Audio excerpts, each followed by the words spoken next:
अस्सलाम वालेकुम दोस्तों, आज हम आपको ऐसे मुस्लिम अरब कंट्री की सैर करवाने जा रहे हैं जो 11,000 साल पहले भी आबाद था। ऐसा कंट्री जिसको दुनिया के कुछ मुल्क तरक्की याफ्ता नहीं देखना चाहते, जिसकी वजह से हर वक्त यहाँ हालात खराब रहते हैं। जी हाँ, आज हम सैर करने जा रहे हैं सीरिया की। ये कंट्री इस्लामिक लिहाज से क्यों अहम है और यहाँ बहुत सी ऐसी कब्र मुबारक मौजूद हैं जिनको देखने के बाद बेसाख्ता आंसू बहना शुरू हो जाते हैं। इस कंट्री की तारीख क्या है, मुल्क का सदर कौन था और क्यों भागने पर मजबूर हो गया, और आगे इस मुल्क के साथ क्या होने जा रहा है। इसके अलावा इस मुल्क के मुकद्दस मकाम कौन से हैं, ये सब कुछ जानेंगे आज की इस वीडियो में। चलें अब निकलते हैं सीरिया के एक तारीखी सफर पर।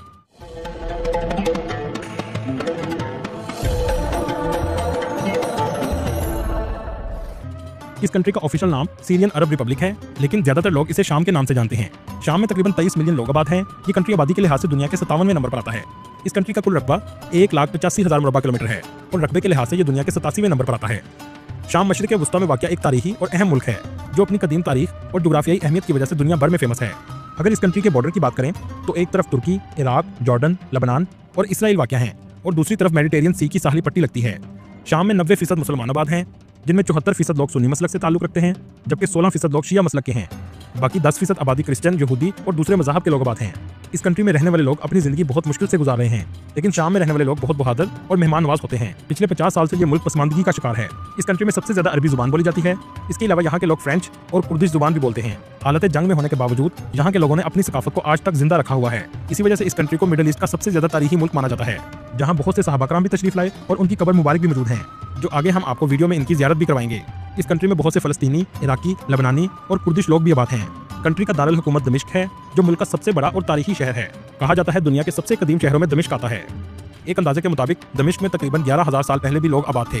दोस्तों, दमिश्क को शहर यास्मीन भी कहा जाता है, जो इसकी खूबसूरती और गहरी तारीख की अलामत है। दोस्तों, क्या आप जानते हैं हजरत आदम अलैहिस्सलाम के बेटे हाबील अलैहिस्सलाम की कब्र भी दमिश्क में ही मौजूद है, और यहाँ से अंदाजा होता है कि दुनिया का पहला कत्ल भी इसी शहर में हुआ था। लेकिन ये कब्र इनकी ही है, ये अल्लाह ही बेहतर जानता है। अगर बात की जाए इसकी तारीख की, तो ये इलाका 11,000 साल पहले भी आबाद था। पहली सदी में ये रूमी सल्तनत का हिस्सा था।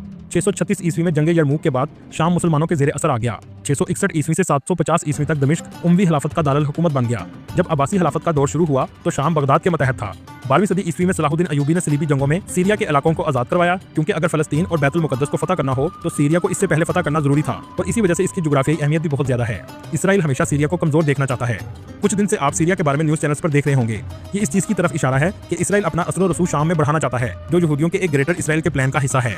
ये मुल्क 15वीं सदी में सल्तनत उस्मानिया का हिस्सा बन गया और 400 साल तक इसके ज़ेरे इंतजाम रहा। 1918 में फ्रांस ने इस पर कब्जा कर लिया और 1946 में आज़ादी की जद्दोजहद ने जोर पकड़ा और शाम ने फ्रांस से आज़ादी हासिल कर ली। लेकिन 2011 में दोबारा हाना जंगी का आगाज हो गया और मुल्क के हालात बदतर होना शुरू हो गए। 2011 में भी सिविल वॉर मुल्क के सदर बशर अल असद को उतारने के लिए ही शुरू हुई थी। ये शख्स सियासत में नहीं आना चाहता था और इसने अपनी पढ़ाई इंग्लैंड में मुकम्मल की। इसकी दिलचस्पी साइंस और मेडिकल फील्ड में थी। सीरिया में 50 सालों से एक ही खानदान की हुकूमत है, लेकिन 1994 में बशर अल असद के भाई का कार एक्सीडेंट हो गया, जिसमें वो हलाक हो गए, जिसकी वजह से बशर अल असद को मुल्क का सदर बनना पड़ा, जहां से इसका ऐसा सफर शुरू हुआ जिसमें ये ना चाहते हुए भी सियासत के मैदान में कदम रखने पर मजबूर हो गया। कुछ अरसा गुजरने के बाद लोगों में नफरत और तकसीम पैदा हो गई। दूसरी तरफ बशर अल असद भी मुल्क को पूरी तरह डिलीवर करने में नाकाम रहे, लेकिन इसको रशिया और ईरान की हमायत हासिल थी, जो अमेरिका और इसराइल को भी खटकती थी। इस मुल्क में 10 से भी ज्यादा बागी तंजीमें मौजूद हैं। बशर अल असद ने हालात खराब होने के बाद रशिया में सियासी पनाह ले ली और अब कहा जा रहा है कि शाम के हालात मजीद खराब होने जा रहे हैं, क्योंकि जो बागी तंजीमें मौजूद हैं वो इक़्तिदार के लिए लड़ेंगी, जिसका फायदा इसराइल को होगा। इस वजह से इसराइल शाम के बॉर्डर के पास, जिसे गुलान हाइट्स कहा जाता है, एक्टिव हो चुका है।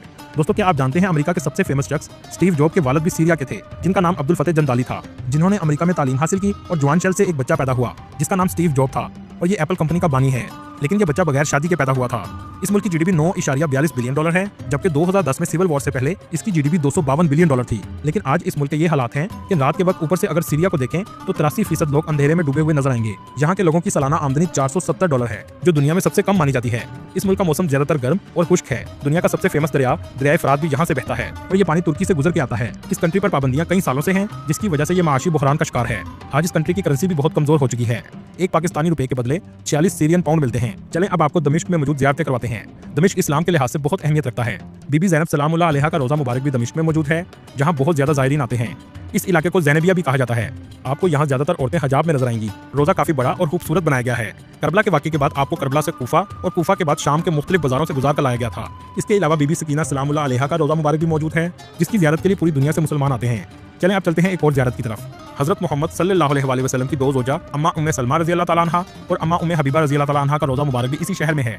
ये दोनों रोज़े एक ही मुकाम पर बने हुए हैं। इसके बाद आप सैयदना हज़रत बिलाल हबशी रज़ी अल्लाह तआला अन्हु के रोज़े मुबारक पर भी जा सकते हैं, जहाँ बहुत बड़ी तादाद में मुसलमान आते हैं। दोस्तों यजीद मरदूद का दरबार भी दमिश्क में मौजूद है। इस दरबार में एक ज़माने में बुतों की पूजा भी हुआ करती थी। आज ये एक मस्जिद है जिसको उमय्यन मस्जिद कहा जाता है। इस मस्जिद में आज भी वो जगह मौजूद है जहाँ यजीद बैठा करता था।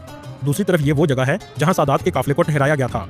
इस मस्जिद के पास ही बाजार शाम है जो उस दौर से कायम है और इसी बाजार से बीबी ज़ैनब सलामुल्लाह अलैहा को गुजारा गया था। इसके अलावा इस मस्जिद का ऐसा मीनार भी है जो बहुत अहमियत रखता है, जिसके बारे में कहा जाता है कि जब हज़रत ईसा अलैहिस्सलाम आएंगे तो इसी मीनार पर उतरेंगे। हज़रत याह्या अलैहिस्सलाम का सर मुबारक भी इसी मस्जिद में दफनाया गया है। सुल्तान सलाहुद्दीन अयूबी का मज़ार इस मस्जिद के बिल्कुल सामने वाक़या है, जो इस्लाम के एक जंगजू कमांडर थे जिनका सबसे बड़ा कारनामा बैतुल मुक़द्दस को फतह करना था। दोस्तों क्या आप जानते हैं दुनिया के सबसे पहले अल्फ़ाबेट्स भी शाम में दरियाफ्त हुए थे। दमिश्क से 56 किलोमीटर के फासले पर एक तारीखी इलाका है जिसका नाम मलूला है। ये ऐसा इलाका है जहाँ आज भी हज़रत ईसा अलैहिस्सलाम के दौर की जुबान बोली जाती है। ये आबादी एक पहाड़ी पर वाक़या है जिसे टूरिस्ट बहुत ज़्यादा देखने आते हैं। दमिश्क के बाद सबसे तारीखी शहर हल्ब है, जिसे इंग्लिश में अलेप्पो कहा जाता है, जहाँ आपको सल्तनत उस्मानिया के दौर के आसार सबसे ज़्यादा नजर आएंगे। इस शहर में भी बहुत तारीखी मसाजिद मौजूद हैं। अगर आप रोमन एम्पायर के आसार कदीमा देखना चाहते हैं तो आप एलमारा जा सकते हैं। इस इलाके को ब्राइड ऑफ डेजर्ट भी कहा जाता है। मकाम सैयदा रुकैया सलामुल्लाह अलैहा का रोज़ा भी दमिश्क में मौजूद है, जो हज़रत इमाम हुसैन रज़ी अल्लाह तआला अन्हु की बेटी हैं। ये ज़ियारतगाह इस्लामी तारीख में अहले बैत की सब्र और कुर्बानी की याद दिलाती है। हज़रत खालिद बिन वलीद रज़ी अल्लाह तआला अन्हु की कब्र मुबारक भी शाम के शहर हम्स में मौजूद है, लेकिन आज इस शहर को बहुत हद तक तबाह कर दिया गया है। दमिश्क में एक जबल कासलून है। कहा जाता है इस पहाड़ी पर कई अंबिया ने दुआएं की हैं, इसी वजह से इस जगह को रूहानी अहमियत हासिल है।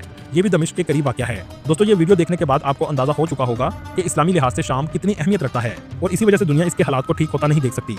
इस वक्त बहुत से पाकिस्तानी भी एयरपोर्ट पर मुश्किल में हैं। अल्लाह ताला इनके लिए और तमाम मुसलमानों के लिए आसानी पैदा करे, आमीन। दोस्तों ये थी आज की हमारी इन्फॉर्मेटिव और दिलचस्प वीडियो। आपको वीडियो कैसे लगी कमेंट में जरूर बताइएगा और नए आने वाले दोस्तों से गुजारिश है हमारे चैनल को सब्सक्राइब और लाइक जरूर कीजिएगा। अगली वीडियो तक अल्लाह हाफिज़।